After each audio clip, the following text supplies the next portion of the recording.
개장 이후 30분 정도 지났습니다. 저희는 오늘도 현 시점 가장 뜨겁게 반응하고 있는 이슈와 섹터 종목까지 체크해 보도록 할게요. 오늘도 MBN 골드 조범수 매니저와 함께합니다. 어서 오세요. 네, 안녕하십니까. 네, 반갑습니다. 저희 첫 번째 이슈로 바로 들어가 볼게요. 꾸준히 시장을 흔들고 있는 관세 이슈 체크해 보려고 합니다. 취임 이후 처음 대면한 외국 정상 이스라엘 네타냐후 총리에게 이란에 대한 공격적 제재를 시행할 것이다. 미국이 가자 지구를 점령해 소유할 것이다라고 이야기를 했는데 이 부분 관련해서 한번 짚어주시죠. 트럼프 대통령이 지금 현재 계속적으로 원했었던 것은 저렴한 에너지입니다. 근데 그거랑 좀 반하는 행동을 좀 너무 많이 하지 않나라는 생각도 좀 없지 않아 있어요. 이 뉴스 보시자마자 아마 많은 생각 드셨을 겁니다. 당연하게 주변 국가들의 반발이 일어날 확률이 매우 높겠죠. 이스라엘 바로 옆이지 않습니까? 사실상 이스라엘의 영토를 차지하는 부분에 있어서 그게 조금 더 안 좋은 모습이긴 하거든요. 그래서 가자 지구를 오히려 좀 차지하겠다는 그런 모습을 보여주고 있는데 오히려 분쟁에 대해서는 더 추가적인 격화 가능성이 있기 때문에 일단 장 초반에 석유주들의 움직임이 있었습니다. 자, 석유주들 일단 당장에 우리가 관세 이야기를 하다 보니까 관세 부과를 하면서 동시에 시장 내에 우려감을 가져가는 게 두 가지 포인트가 있죠. 환율, 그리고 두 번째로는 인플레이션의 재부각입니다. 유가가 다시 올라가면 어떡하냐, 원자재들 가격 다시 올라가면 어떡하냐. 전반적으로 관세 관련주라고 올라가는 종목 섹터군들 같은 경우에 대체로 원자재 섹터들이 굉장히 많죠.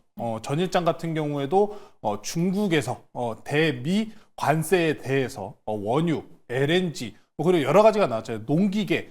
이 관세 항목들, 그리고 어제 알파벳에 대해서 독점 조사를 하겠다라는 뉴스들까지. 사실 지금 일단 초반입니다. 자, 이게 우리는 지난번에 이 얘기를 했었잖아요. 우리는 이 게임을 해봤습니다. 네, 관세 게임을 해봤어요. 그렇죠. 자, 그때 당시에도 최초로 이 관세 전쟁 발휘했을 때 시장이 당장 크게 무너지지는 않았었다라는 말씀을 전해드렸다시피 지금도 이 관세적인 부분, 미국과 중국을 양국을 두고 보시면은 약간 심리적인 상황이에요. 힘싸움 중입니다. 트럼프는 당장에 우리 통화합시다. 먼저 관세를 때리고 우리 협의하자 라면서 전화를 걸었지만 시진핑 주석이 전화를 받지 않았다는 소식까지 지금 나온 상황입니다. 중국에선 그러다 보니까 반발 관세로 방금 말씀드린 관세 부분을 이야기하면서 10일까지의 커트라인을 다시 중국이 설정을 합니다. 이 이야기는 지금 이 양국 간의 기싸움 중이라는 얘기입니다. 그래서 이 중간 기간에 어떤 이야기가 나올지는 몰라요. 그래서 관세와 관련된 부분, 이런 가자 전쟁 지구. 그래서 한국 석유, 가스주들 내지는 천연가스, 석유주들 같은 경우에 이 앞서서 관세 부각 때문에 먼저 올라갔었던 이력도 지금 있는 상황이고요. 추가적으로 가자 지구까지. 네, 관세 전쟁이 본격화 구간으로 만약에 넘어서게 된다면은 더 추가적인 급등세는 가능해 보입니다. 지금 일단 시장이 단기적으로 좀 반등을 시도를 하고 있어요. 그래도 나쁘지는 않습니다. 시간에 반도체들이 빠진 것에 대비해서는 나쁘지는 않은 상황인데 석유주들 한번 차트 확인해 보실게요. 흥구석유를 좀 먼저 보겠습니다. 석유주들 같은 경우에는 트럼프 대통령이 들어오기 전까지 이스라엘 내지는 중동 전쟁에 대한 지속 그리고 우크라이나 전쟁권들의 지속으로 인해서 계속 지속적으로 우상향을 펼쳤었던 종목 중에 하나입니다. 그리고 해당 우상향 추세를 완벽하게 이탈을 했죠. 트럼프 대통령 이후로 완벽하게 이탈을 한 상황인데 그러면은 이 석유주들 같은 경우는 기본적으로 앞선 구간의 추세까지의 박스권이 일단 먼저 설정해 두시고 대응을 하셔야 된다는 점 체크하시면 좋을 것 같고요. 앞서가지고 중국 시장 영향으로 인해서 관세 영향으로 인해서 상승분이 나온 이후에도 지금 보시면 장기 저항선의 지지 구간을 계속해서 버티는 모습을 확인할 수 있습니다. 추가적인 뉴스, 여기서 우리가 생각해 볼 수 있는 뉴스가 뭐가 있을까요? 중동 국가에서 미국이 가자 지구를 차지하겠다는 부분에 대해서 반발적인 뉴스가 나온다라고 한다면은 당연스럽게 우려감으로 더 올라갈 확률은 있을 겁니다. 다만 이 종목들, 한국석유도 한번 보실게요. 이 종목들이 그러면 더 강세를 취하려면 어떤 흐름이 나와야 될까요? 시장이 쉬어가야 됩니다. 시장이 빠지거나 쉬어갈 때 결국에 악재성인 거잖아요. 네. 관세 부과한다라는 부분에 대해서 시장이 악재적인 사유로 받아들였기 때문에 시장이 빠질 때 이 종목들이 올라갈 가능성이 매우 높습니다. 한국석유 같은 경우에도 전일장에 4.5%까지 올라갔지만 음봉으로 전환하고 마감한 모습을 확인할 수가 있는데요. 다만 이렇게 보셔도 큰 상승분, 지금 월요일장 내에서 상승분 나온 거 대비해서 아직 절반밖에 안 돌린 상황이에요. 근데 앞선 거래량도 크게 빠지지 않은 상황이고요. 자, 차트들을 지지하고 있고 재료성이 살아있다면 거래는 해볼 법하다라고 항상 제가 강조를 드리다시피 이런 식으로 석유 관련주들에 대한 시세다 다시 붙일 확률이 높다. 이거 최초에 월요일날 올라갔었던 게 마기상어였죠. 마기상어. 마기상으로 올라간 부분에 대해서도 우리가 뭐 우리나라 정부에서 정치적인 부분으로 이렇게 지원책이 더 필요합니다. 네. 더 올라가기 위한 재료가 있어야 된다라고 말씀드렸지만 그러면은 단기성적인 모습이잖아요. 네. 근데 그 상승분을 다 반납을 안 했다. 그러면 더 올라갈 가능성이 있다는 겁니다. 추가적인 재료도 같이 붙여주고 있기 때문에 관심 있게 보시면 좋을 것 같고요. 이 지금 관세 전쟁에 대해서 좀 기싸움이다라는 말씀을 전해드렸지만 시장은 그럼에도 불구하고 관세를 부과하겠다는 섹터들의 반응이 있는 상황입니다. 특히나 전일장 그리고 시간에까지 보셨을 때 오늘 장 초반에 대동그룹주들이 움직이는 모습을 확인할 수 있었는데요. 대동그룹주들, 대동기어 같은 경우에도 오늘 장 초반에 최대 8.9%가량의 상승분을 보여준 상황이고요. 지금은 20일 이동평균선 자리를 맞고 눌린 상황입니다. 재건주로서 먼저 강세를 보였었던 종목이지만 건설기계 내지는 재건 사업이 필요한 곳들은 많고 실질적으로 사업이 진행될 경우 들어가는 비용은 많다라고 말씀드렸다시피 재료성 측면이나 다시 한번 반등 시도를 하고 있는 이 구간들 종목들 관세와 엮여있는 종목들 같은 경우에 관세 한 가지만으로 움직이는 섹터들이 아니니까요. 관심 있게 더 추가적인 포트 편입 진행해 보시면 좋을 것 같습니다. 네, 석유주 함께 체크를 해봤습니다. 흥구석유와 한국석유 체크를 해봤고요. 시장이 빠질 때를 잘 공략해 보시면 좋을 것 같네요. 추가적으로 대동기어도 함께 짚어봤습니다. 그럼 두 번째 이슈로 바로 넘어가 보도록 할게요. 2차 전지 관련해서 짚어보려고 합니다. 우려감 점점 커지고 있는데 또 우리 정부가 2차 전지 등 기술 개발에 1조 이상 투자를 하겠다라는 뉴스도 있었지만 투자자들의 걱정은 커지고 있습니다. 위기의 2차 전지인데 반등을 위해서는 어떤 게 필요할까요? 위기라고 우리가 표현을 했지만 사실상 이 위기 기간이 좀 길어지다 보니까 좀 무뎌졌다라는 생각이 좀 많이 들긴 해요. 많이 이제 고가에서 들고 계신 분들이 상당히 많은 종목이기도 하지만 2차 전지 보유하고 계신 분들 같은 경우에 믿음으로 가시는 분들도 굉장히 많습니다. 이번 관세 전쟁에서 결국 제일 중요한 포인트가 결국에 원자재예요. 네. 뭐 대두, 뭐 석유, 결국 인플레이션 이게 다 뭡니까? 원자재들 가격 올라가는 소리가 들리는 거잖아요. 확실하게 중국에서도 무기를 삼는 게 히토류가 결국에 나왔습니다. 특수 광물이요. 자, 그에 따라서 뭐 좀 반사적인 부분일 수도 있겠지만 우크라이나 전쟁을 종식시키겠다는 트럼프, 우크라이나에게 히토류를 주면은 무기를 주겠다라는 계산적인 속내까지 지금 드러내고 있잖아요. 네. 물론 뭐 어느 정도의 보는 자기가 공헌한 부분은 지킬 거라고 생각은 합니다만 자, 그래서 그러면은 2차 전지들 우리가 원해야 되는 거는 저도 결국에는 이 원자재 가격의 상승이라고 생각을 합니다. 뭐 2차 전지 관련주들 뭐 대표적으로 에코프로 그룹주들을 많이 보유를 하고 계실 거고 저 같은 경우에는 셀업체가 그나마 투자하시기에는 더 괜찮다. 상승분에 대해서 괜찮을 거다라는 말씀을 전해드렸는데 이번에 지금 수원에 중고차 전시장 굉장히 큰 곳이 있잖아요. 네. 그곳에 드디어 지금 중국의 BYD 전기차가 또 들어왔다고 합니다. 그럼 이 부분에 대해서 우리가 생각해야 되는 거는 제가 항상 말씀드렸다시피 경쟁 심화 확대 구간인 거잖아요. 네. 테슬라의 아우성을 잡겠다는 BYD. 네, 가격이 엄청 싸다. 그렇죠. 네, 엄청 싸다라고 말씀드렸다시피 앞으로 이런 경쟁 구간은 계속해서 들어갈 거예요. 물론 이 경쟁 구간에서 부품을 납품하는 우리나라 같은 수출 국가들 같은 경우에는 가격 경쟁력 때문에라도 부각받는 경우 내지는 우리는 납품사다 보니까 가격을 후려치기 나가는 경우도 발생을 하긴 해요. 그래서 우리나라 보면 자동차 부품주들이 못 가는 게 그런 연유기도 합니다. 자, 그래서 우리나라에서 셀 업체들 같은 경우에는 이런 지금 경쟁 심화 구간에서 매출 확대와 같은 기대적인 부분을 가지고 갈 수도 있습니다. 다만 2차 전지 종목들 많이 보유하고 계신 종목 에코프로 그룹주들을 좀 우선적으로 한번 보고 싶은데요. 최근에 이런 철강석이나 내지는 이 희귀, 히토류 관련주들, 원자재들 섹터는 최근에 그래도 반등분이 나오고 있습니다. 다만 리튬 같은 경우에는 아직 큰 반등은 나오고 있지 않지만 그래도 바닥을 다지고 있는 모습이에요. 더 빠지지는 않습니다. 더 빠지지는 않아요. 자, 그러다 보니까 이런 원자재들의 반등이 저는 항상 제일 중요하게 생각을 합니다.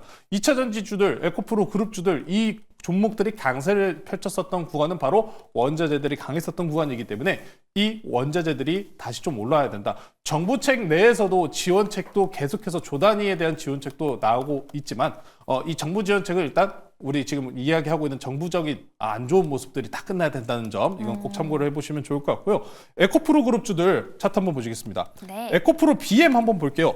에코프로 BM 보시면은 지금 실질적으로 7월달, 23년도 7월달 이후로부터 쭉 하향세를 가지고 왔고 현재는 지속적인 하향 추세를 이렇게 쭉 맞고 있습니다. 하향 추세를 맞고 있는 상황에서 그럼 여기서 제일 중요한 게 완전 역별 구간이잖아요. 최근에 바닥권에서 반등 나오는 종목들 보시면은 추가적인 이탈 없이 바닥에서 수렴 형태 내지는 박스권 형태로 지지를 받은 이후에 다시 재반등을 만들어가는 모습이 있습니다. 자, 이 에코프로 BM, 에코프로 이 종목들 같은 경우에는 신경 쓰실 부분들이 많아요. 왜? 관세 전쟁 터지면 지수가 빠질 거 아니에요. 네. 코스닥 빠지면 2차 전지들 버티겠습니까? 같이 아니요. 빠지잖아요. 그에 따른 악재성도 생각을 하셔야 되고 바닥권을 다지는 모습도 생각을 하셔야 되기 때문에 당장의 투자 매력도는 크게 높지는 않습니다. 장기적인 성장성에 대해서는 뭐 여러 말들 많으시고 뭐 가솔린 엔진에서 지금 현재 하이브리드로 넘어간 상황이잖아요. 전기차보다는 하이브리드가 요새 인기가 높습니다. 그쵸. 다만 전기차에 대한 전환기는 지속적으로 이어질 확률이 높기 때문에 제가 원하는 거는 2차 전지 관련주들이 현재 구간부터 바닥을 다지는 모습이 필요하다. 더 이탈이 나오지 않고 지난 단기 이제 밑에 12월 30일 날 저점 구간을 이탈하지만 않고 버티는 지지하는 흐름만 보여준다면은 그래도 반등 시도에 대한 기대감을 가지고 갈 수 있지 않을까. 이렇게 바닥 다지는 모습 확인하고 들어가자라고 말씀 전해드리겠습니다. 네, 관세와 함께 2차 전지 상승 조건 우리는 원자재 섹터를 주의 깊게 봐야겠습니다. 특히나 저점을 확인하고 대응해 보시는 게 가장 좋을 것 같네요. 그럼 다음 이슈로 넘어가 보도록 하겠습니다. 다음 이슈는 디지털 플랫폼입니다. 네이버 이해진 전 의장이 7년 만에 이사회 의장으로 복귀합니다. 주권 AI의 중요성을 강조해온 만큼 업계에서는 복귀와 함께 AI 관련 경쟁력을 높일 것이다라는 관측인데요. 관련해서는 어떤 부분을 짚어주실까요? 네이버가 상장 최고가가 46만 원으로 제가 기억을 합니다. 최고가가 네이버가 46만 원이었는데 지금 22만 7천 원, 4%가량의 상승분 달리고 있습니다. 네. 네이버 충분하게 가능하죠. 저는 네이버가 장기적인 관점 내에서 보신다면은 30만 원, 40만 원 충분히 가능하지 않을까라는 좀 기대감을 붙이셔도 괜찮을 것 같아요. AI 같은 경우에 이번에 샘 울트만이 방문하면서 국내 기업들을 뭐 카카오라든지 아니 크래프톤, 반도체 업계들 다 만나고 왔잖아요. 네이버나 카카오가 보유하고 있는 AI 내지는 데이터 기술력에 대한 부분 좋습니다. 하지만 이 기업들 어떤 기업입니까? 광고 기업이에요. 광고 기업입니다. AI를 통한 수익성 개선을 기대를 하고 있는 섹터고 광고를 이야기하면 광고는 어떤 섹터입니까? 경기 관련 섹터입니다. 경기가 안정화가 들어가야 되죠. 자, 그러다 보니까 이 종목 지금 당장 좋습니다. 근데 저는 쫓아가시기보다는 저금리 구간, 우리가 지금 금리 인하기가 아직도 진행 중이잖아요. 이게 끝나고 났었을 때 저는 그때 사셔도 늦지 않다고 생각을 해요. 왜? 광고 관련주, 경기 관련주다라고 말씀드렸다시피 지금 국내 경기 어떻습니까? 쉽지 않아요. 쉽지가 않습니다. 경기가 좋아진다면은 저는 충분하게 레벨업하는 구간 넘어갈 수 있다는 말씀 드리고 싶고요. 네이버 지금 주봉 기준으로 큰 흐름에서 보시면은 이제 상단 저항대까지 얼마 안 남았습니다. 얼마 안 남은 상황이기 때문에 보유하고 계신 분들께서는 추가적인 이 저항대 꼭 주봉 기준으로 큰 흐름으로 확인하셔서 대응하시면 좋을 것 같고요. AI 소프트웨어 섹터 내에 지금 투자 활기는 아직도 진행이 되고 있는 상황입니다. 반도체주들이 지금 보시면 좀 강세를 많이 못 나타내고 있고 시간에 따른 흐름도 있잖아요. 네. 그렇기 때문에 소프트웨어 쪽에 쏠리는 현상은 좀 아직 당분간은 유지가 될 확률은 높아 보이기 때문에 추가적인 상승 나올 가능성은 있으나 저항대까지 얼마 남지 않았다는 점 꼭 체크하시면 대응하시면 좋을 것 같고요. 네이버, 카카오 그럼 둘 중에 뭐가 좋느냐라고 말씀하시면은 저는 네이버입니다. 왜요? 안정성적인 측면 때문에요. 안정성적인. 카카오 같은 경우에 보유하고 있는 AI 솔루션이나 지금 투자 관련된 비율이 네이버보다 적습니다. 자, 그래서 샘 울트만이 카카오 가서 좀 개발을 새로 해보려고 하는 건 아닌가라는 생각도 좀 들긴 하는데 네이버를 굳이 제가 뽑는 거는 카카오가 지난 움직임 때 카카오 주가 한번 보실게요. 카카오가 지난분 바닥권 내지는 앞선 구간의 상승 때 이거 왜 어떤 분으로 상승 나왔습니까? 정치적 이슈로 상승이 나왔잖아요. 네, 정치적 이슈가 붙어 있기 때문에 변동성이 같이 올 수 있다는 점 그것 때문에 안정성이 좀 떨어지는 측면 때문에 제가 네이버를 선택을 한 거니까요. 여러분들께서 네이버, 카카오 둘 다 성장할 확률은 매우 높은 회사고 경기 안정화 구간, 회복 구간으로 넘어간다라고 하면 충분하게 시대 붙일 수 있는 종목들이니까요. 바닥권 구간에서 트레이딩 한번 노려보시면 좋을 것 같습니다. 네, 안정성 측면에서 카카오보다는 네이버를 더 선택해 보시면 좋을 것 같습니다. 추가적으로 지금 시세가 분출되고 있는 SK 하이닉스 한번 다뤄보려고 해요. 장중에 3%가량 상승을 보여주고 있습니다. 바닥 다지고 이제 올라가는 타이밍일까요? 바닥이라는 표현이 정말 저희가 쓰기 참 어려운 표현인 것 같아요. 저는 아직은 바닥이라는 표현은 쓰진 않겠습니다. 저는 바닥이 아직 열려 있다고 좀 말씀을 전해드리고 싶고요. 네. 저도 SK 하이닉스에 대해서 좀 기술적인 반등에 대한 부분을 좀 말씀을 전해드렸습니다. 시간 내에서 일단 KPX 투자 확대에 대한 부분은 확인이 된 상황이기 때문에 그러면은 투자 확대로 괜찮지 않겠느냐라는 반등세가 나오고 있습니다. 자, 다만 뭐 데이터 센터라든지 지금 우리가 서프라이즈 비율에 대한 부분을 많이 이야기하잖아요.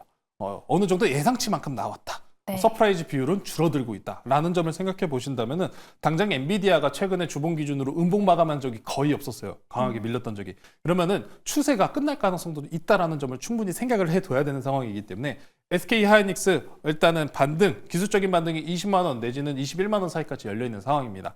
기술적으로만 꼭 대응하시고 바닥은 저는 아직 아니라고 좀 말씀을 전해드리고 싶기 때문에 이 부분은 오늘 장 끝나고 무료 방송 통해서 공개드릴 예정이니까요. 잠시 후 말씀 전해드리도록 하겠습니다. 네, 기술적 반등이라는 단어를 꼭 기억을 하고 있어야 할 것 같습니다. 이렇게 전반적인 이슈부터 움직임까지 체크를 해봤는데요. 그렇다면 오늘 우리 시장에서 어떤 종목을 공략해야 하는지도 궁금해지고 있어요. 어떤 종목 오늘은 소개해 주실까요? 오늘은 관세 섹터로 가지고 나왔고요. 관세 섹터 내에서 좀 안정적인 흐름을 보일 수 있는 종목으로 준비해 왔습니다. 오늘 화장품 가지고 나왔고요. 네, 저는 현재가 6만 300원에 편입해 보도록 하겠습니다. 한국 콜마라는 종목 소개시켜 드리도록 할게요. ODM 업체죠. 자, 최근에 CJ 올리브영에 대한 북미 진출과 같은 이야기 뉴스들이 굉장히 많이 나오고 있습니다. 한국 콜마 해당 CJ 올리브영과 MOU 내지는 협력 관계에 있는 회사다라고 보시면 될 것 같고요. 한국 콜마 미국 무역 분쟁인데 왜 우리가 화장품을 봐야 되느냐? 앞에서도 이미 많이 다뤄주셨지만 무역 분쟁으로 인해서 올라가는 섹터가 첫 번째가 달러, 환율입니다. 네. 환율은 올라갈 거예요. 자, 그러다 보니까 수출 기준으로 한국 콜마 같은 경우에는 북미 공장까지도 올해 상반기에 이 공장까지 또 가동을 한다라는 이야기가 있기 때문에 미국 내 생산량을 확대한다는 점 긍정적인 모습으로 확인해 보시면 좋을 것 같고요. 네, 무역 분쟁 확대로 인해서 지금 중국이나 멕시코 관세 같은 경우에 30% 내지는 20% 가까이가 돼요. 근데 우리나라 관세율 같은 경우는 해당 국가들보다 현저히 낮은 상황이기 때문에 가격적인 메리트에서 우리가 더욱이 이득을 볼 가능성이 있다는 겁니다. 네. 관세를 맞으면 그럼 어떡하나요? 관세를 맞아도 그 중국이랑 멕시코보다는 쌀 것 같습니다.